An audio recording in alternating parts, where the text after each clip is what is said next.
Bine ați revenit la Câmpul Lung, unde, după cum ne-am obișnuit, de fiecare dată sau câte an, cum spun armânii, de Sfântul Gheorghe și de Sfântul Dumitru, repere importante în calendarul pastoral, pentru că momentele acestea marcau urcatul și coborâtul oilor la munte, care erau cele mai importante repere ale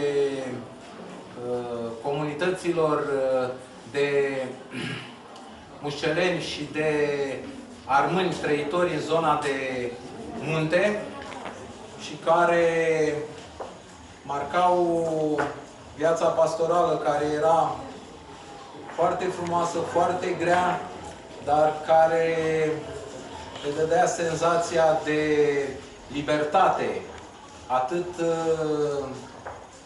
mușcelenilor cât și armânilor.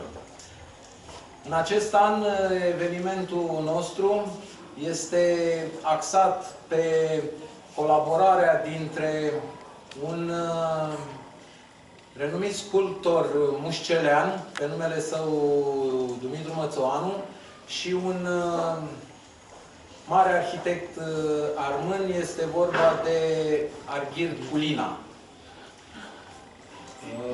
Dintre realizările sculptorului Dimitrie Mățoanu putem aminti monumentul ostașului român din primul război mondial de la Câmpul Lung, de la Techeville, de la Mangalia, de la Galați.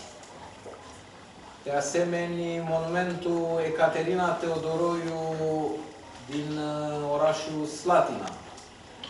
Monumentele ostașilor căzuți din localitățile Rucăr, Poenarii de Mușcel, Bălilești și altele. Alte realizări, alte monumente la care și-a adus contribuția Dimitrie Mățoanu au fost monumentul Aurel Vlaicu, monumentul Carada, fondatorul Băncii Naționale. La multe dintre ele a colaborat cu arhitectul Arghir Culina. Parteneriatul dintre un mușcelean și un armân,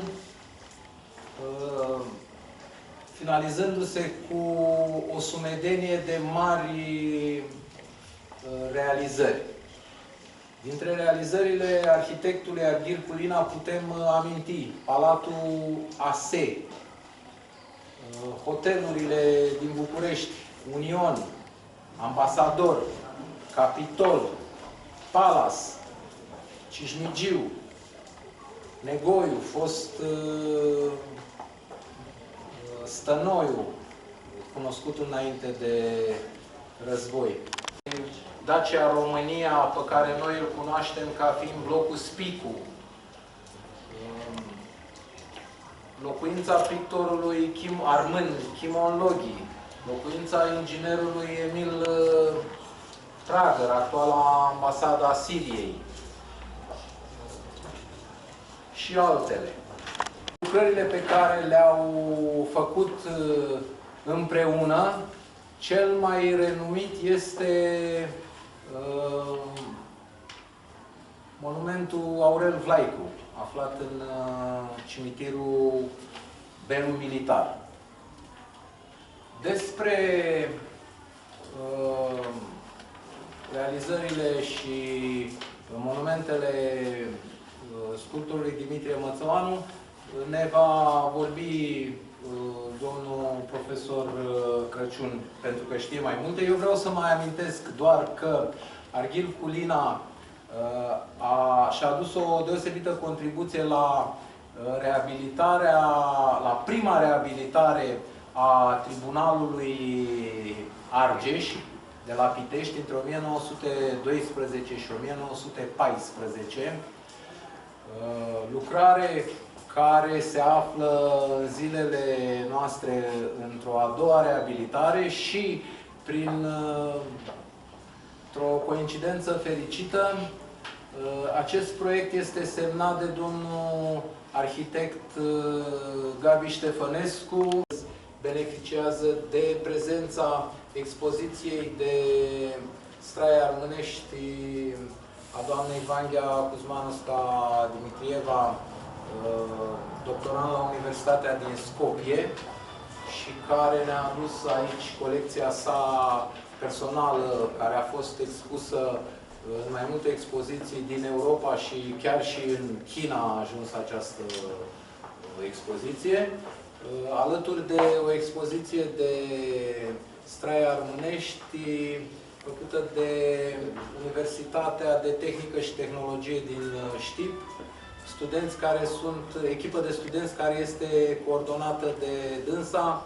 La momentul potrivit ne va spune câteva cuvinte despre această expoziție. Înainte de a încheia, profit de ocazie pentru a mulțumi de sprijinul pe care l-am primit din partea Primăriei Câmpul Lung, Societatea Culturală a Română de la București, Suțata Culturală de la Constanța, care este prezentă aici prin domnul doctor Dumitru Garofil, cel care împreună cu editura Cartea a Română a lui Tiberiu Cunia s-a ocupat de editarea unui număr mare de cărți armânești. Salutăm prezența domnului dr. Tacu Piceava de la revista Bana Armânească și, nu în ultimul rând, sprijinul pe care l-am primit de la partenerul nostru permanent, care este editura Ars Docendi a Universității București, prin domnul director Crăciun, pe care rog să ne spună câteva cuvinte. Mulțumim pentru introducerea domnului Hagi. Vă spun, încercați să vă convingă că eu știu mai multe despre Mățăoanu. Vă rog să mă credeți că nu știu mai multe despre Mățăoanu decât domnul Hagi. Și asta pentru că la fiecare dintre evenimentele la care dumneavoastră sunteți aici se implică cu o asemenea pasiune și cu o asemenea energie, încât devine un specialist în mobilul fiecare dintre aceste expoziții, respectiv eveniment. Eu am fost aproape de dumnealui eu știu, prin telefoane sau întâlnindu-ne de luni de zile. În ultima perioadă chiar ne-am văzut și duminica și am stat de vorbă și credeți-mă, eu care știam ce o să fie aici, eu sunt surprins și impresionat de ce s-a putut așeza aici și de ce o să urmeze aici. S-a format deja o tradiție, după părerea mea, care este un brand Hagi, nu numai Emil Hagi, familia Hagi, da, Mihaela, Alexandru, oamenii ăștia se implică cu asemenea dăruire pentru lucrurile astea, încât ceea ce se întâmplă aici trebuie să ne convingă că trebuie să le fim recunoscători. Anul trecut ați văzut că a scotocit și a găsit un mobil formidabil. Prietenia dintre Gheorghe Popescu Județ și Nacu Bedivan și ce a ieșit de aici, ce expoziție, ce poveste care a fost trimisă și, să spunem, oamenilor de cultură din România, ce poveste s-a născut de aici, absolut impresionantă. Nu vă mai citesc, e o poveste care a fost pusă pe hârtie, întâlnirea cu doamna Satrapeli, nu? Așa, și așa mai departe. Deci, trimisă bibliotecilor din România, poate că media din Câmpul Lung va găsi de cuvință să pună cumva, să facă cunoscută această poveste de anul trecut. Și iată, povestea de anul ăsta începe, are un mobil. Are un mobil în această prietenie și colaborare între Dumitru Mățăoanu și Ardit Culina. Eu am fost surprins iarăși de multitudinea lucrărilor lui Mățăoanu, sigur, și lucrărilor de arhitectură ale lui Arghir Culina.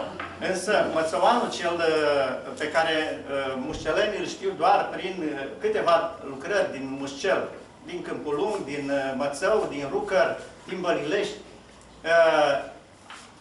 Mățăuanul are monumente de fort public în toată țara. Sunt, cel puțin, așa se știe, au fost clasate cel puțin și clasificate și cunoscute peste 100 de monumente foarte importante. Vorba despre un profesor, Virgiliu Z. Teodorescu, a fost la editură, am un material foarte, să vă spun, documentat despre ceea ce ne-a lăsat Mățăuanul, ceea ce a lăsat Mățăuanul împreună cu Arghir Culina, românilor și armânilor. Și de asemenea, un alt reper important pentru mine, clădirea Curții de Apel, însă și mie mi s-au întâmplat și poate e interesant să vă spun, mă gândesc să vă spun lucruri interesante, așa, nu știu, ca să nu pierdem lucrurile noastre. Și mie mi s-au întâmplat lucruri așa, puțin peste normal în această perioadă, în ultima perioadă. Deci acum 2 săptămâni, vorbeam la telefon chiar cu Emil Hagi, eram pe holul rectoratului nostru, știți, Palatul Facultății de Drept, și vorbeam despre planurile noastre și am trecut spre cabinetul rectorului, iar pe singura placă, singurul relief adosat în peretele holului mare al Palatului de Drept din București, reprezintă, spunem, un omagiu adus, atunci l-am observat, adus studenților de la drept căzuți în primul război mondial și când m-am uitat mai bine, purta semnătura lui Mățăuan. Vă dați seama ce surpriză a fost, absolut incredibil.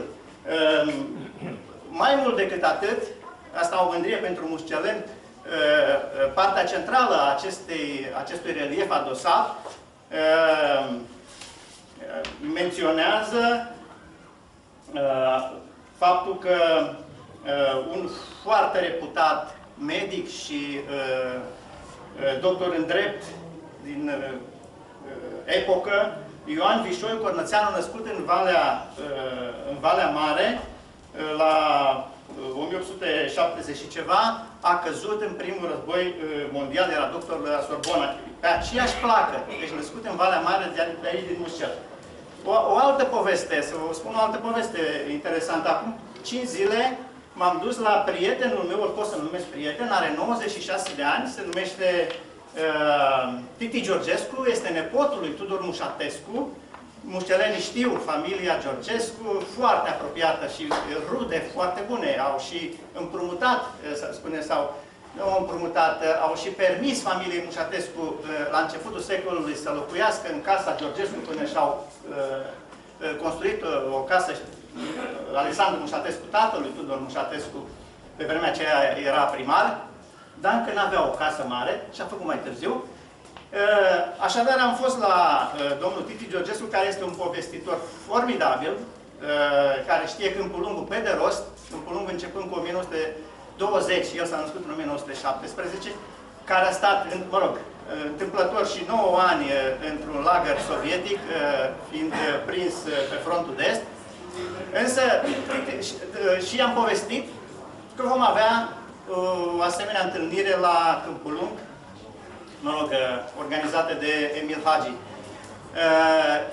Și când i-am spus Mățăuanu, Mățăuanu, tatăl meu mi-a spus, Istrate Georgescu, unul dintre întreprinzătorii și făuritorii de bunuri din acea perioadă, cei mai importanți ai Mușcelului, a avut un mare atelier aici în Câmpul Lung, un atelier lemnărie, făcea, mobilă, a murit făcând insolație, respectiv un atac cerebral, pentru că a stat cu pălăria în mână în timpul cuvântărilor la monumentul eroilor din primul război mondial din Câmpul Lung, de 10 mai. Cred că a venit momentul să rugăm pe doamna doctor Vanghea Dimitrieva Kuzmanovska de la Universitatea din Skopje să ne spună câteva lucruri despre colecția și despre ce ne prezintă aici. Suntem onorați de prezența prietenilor armeni din Macedonia și la spectacol, evenimentul nostru are onoarea de a avea în componență un recital al vestitului Rapsoda român Pero Țața. Vă rog pe doamna Vanghea să ne povestească despre expoziția asta. Bună ziua și vreau să vă doresc la toți musafirii să vă simțiți foarte bine față de operele care sunt aici, pentru că este o mare onoare. Fiindcă n-am fost aici 7 ani în țară, poate și un pic o să greșesc cu cuvintele, pentru că foarte multe și le-am uitat, dar vreau să spun că pentru mine este o foarte mare onoare să stau aici față de toți frații mei și să aduc ceva de la străbunicii mei, ca să ne reamintim că existăm peste tot și slavă Domnului că am putut să le reținem pe toate acestea și să putem să le aducem aici, să putem să ne bucurăm toți de ele. Și să spun că sunt vechi, 120 de ani. Prima dată pentru ele au avut grijă părinții mei, acum am grijă eu pentru ele. Și fiindcă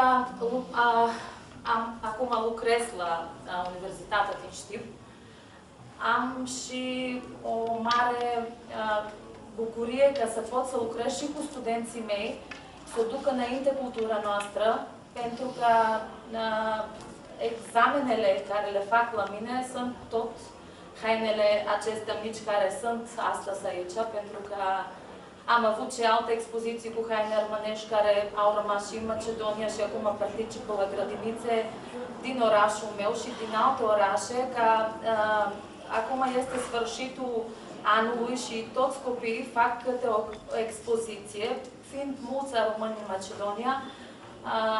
Acum este ca și o popularizat chestia asta cu hainele armănești și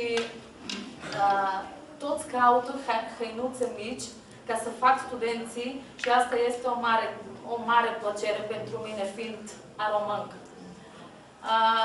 Vreau să mulțumesc din inimă și din suflet și slavă Domnului că am ajuns aici astăzi, sau domnului Hagi, toată familia lui, pentru că este într-adevăr o foarte mare plăcere, am emoții, chiar nici nu pot să vorbesc, că m-am întâlnit astăzi cu toți care suntem aici frați și să putem toți împreună să urmărim ceea ce o să se întâmple și în continuare vreau să vă doresc toate cele bune și toți împreună să ne simțim foarte bine aici.